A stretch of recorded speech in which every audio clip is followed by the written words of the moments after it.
Welcome back to the channel. We're back in our Spider-Man Commander deck profile today with Rhino Barreling Brute. For 3, a red, green, he gets 6/7 with Vigilance, Trample, and Haste, where whenever Rhino attacks, if you cast a spell with mana value 4 or greater this turn, you get to draw a card.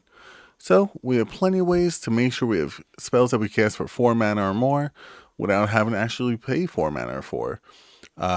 We also have plenty of ways to make sure Rhino can attack multiple times in the same turn, so we get that benefit of drawing the card multiple times and making sure he could deal that damage multiple times to our opponent, because our main win con in this is commander damage. We also have ways to buff him up even more than he's already buffed up, thanks to his super suit that I'm pretty sure he's stuck in, if that's still the same lore. But yeah, that's the general overview of the deck. Let's get into it card by card.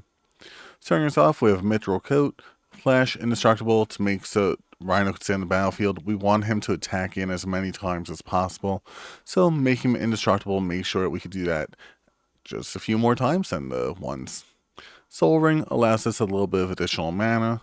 Swiftfoot Boots, so that we can make sure our creatures other than just Rhino can attack the turn they come down for multiple combats. You could also run Lightning Grease in here. We did have to cut it just because we were running out of a little bit of room in here. For our creatures, we have Inara, Wolvid Familiar. Once again, we want to make sure we give Rhino that indestructibility along with having a 4-mana spell to cast so that we could get that draw power and swing in for that big commander damage. Anti-Casual Vestige.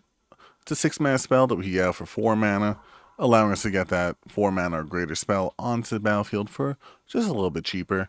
Also allows us to get another spell from our hand onto the battlefield without having to worry about casting it.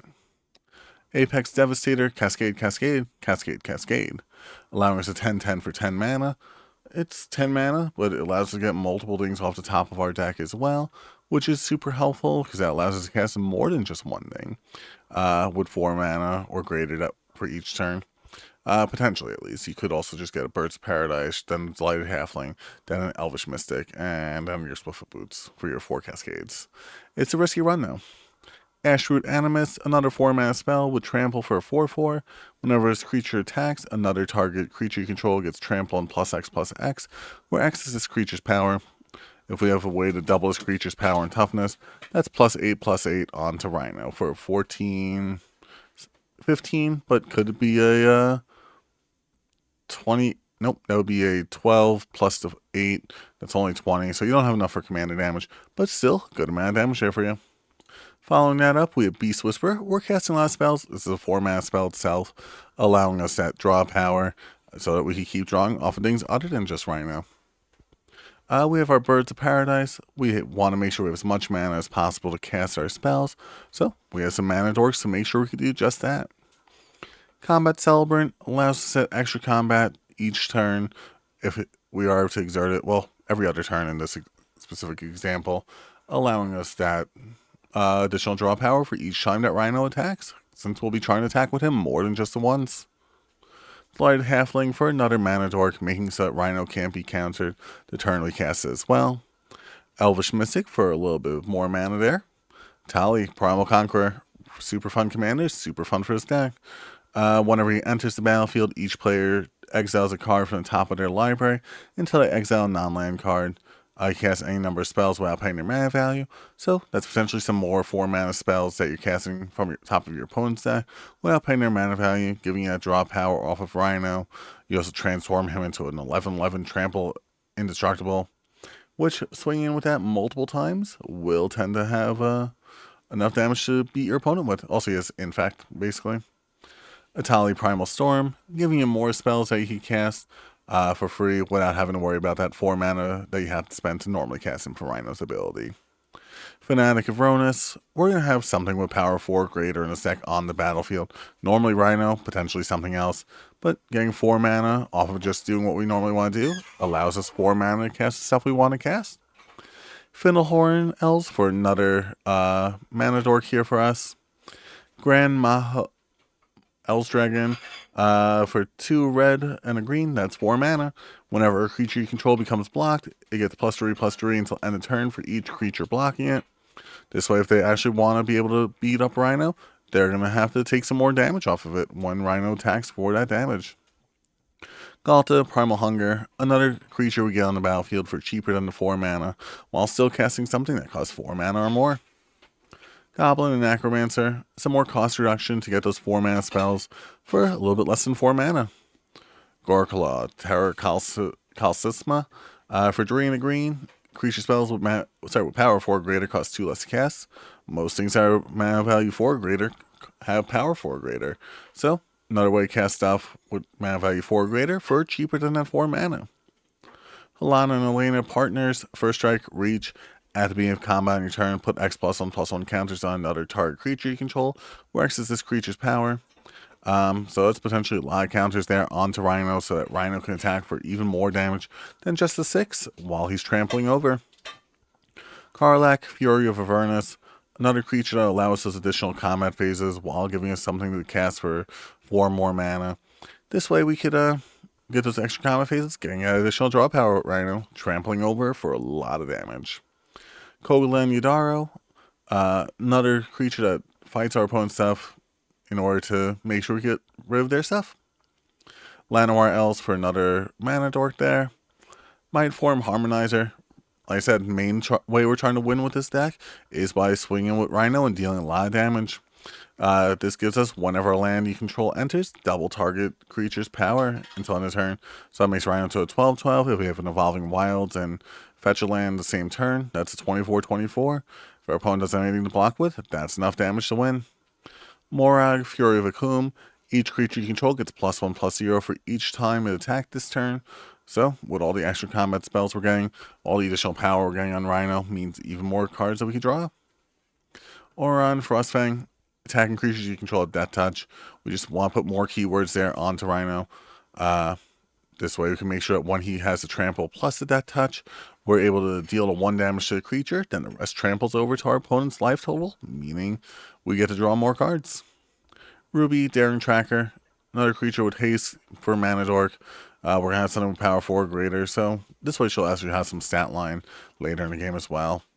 Sakura Tribe Elder allows us to get some mana. Seedborn Muse, where we have a lot of mana dorks in this deck, and we want to also try to make sure we do things during our opponent's turn, so untapping our lands, untapping our creatures helps us out. Savala, Heart of the Wild.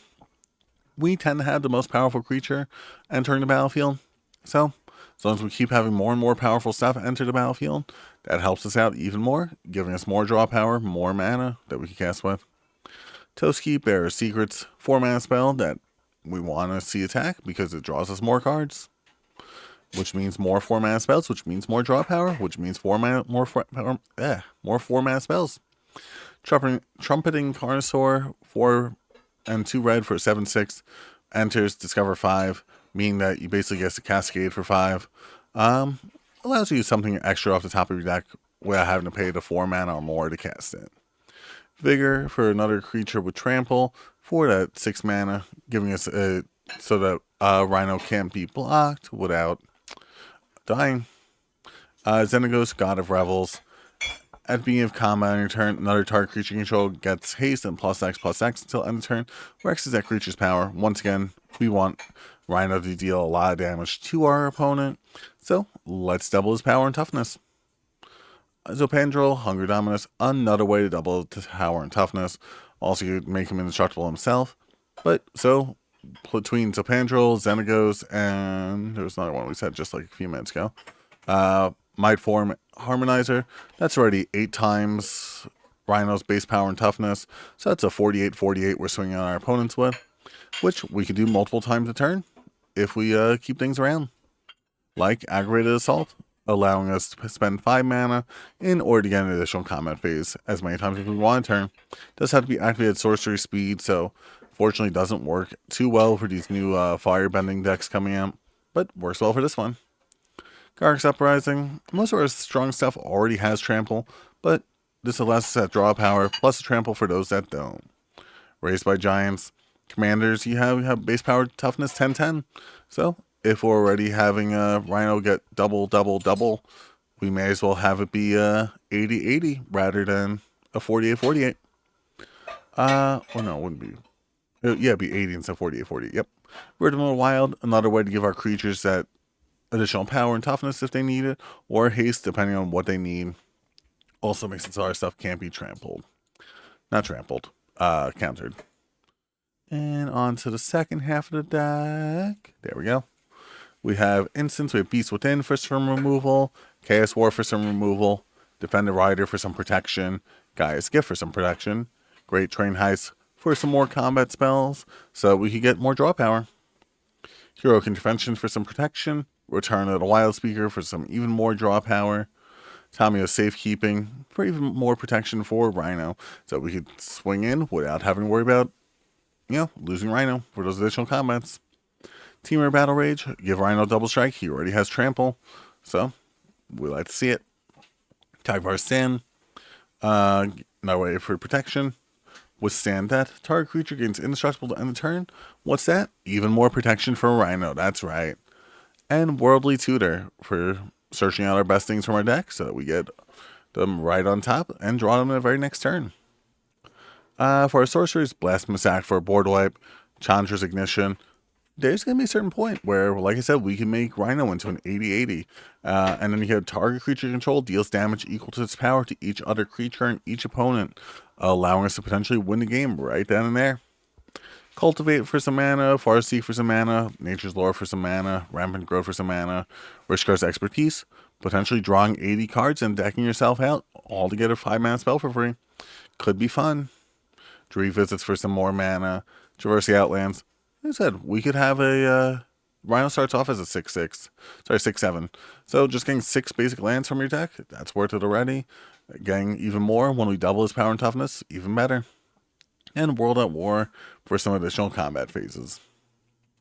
And Relentless Assault, which is also in Seize the Day. I don't know why these ended up here, but those are also additional combat phases. Timber Symbiosis, it's an MDFC, but allows you some removal for your opponent's stuff.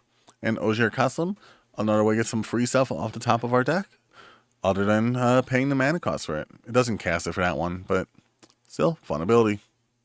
But that's the deck there. If you guys enjoyed the video, make sure you like the video. If you want to see more like this, make sure you like, comment, subscribe for future videos. Thanks so much for watching. I hope you have a great rest of the day.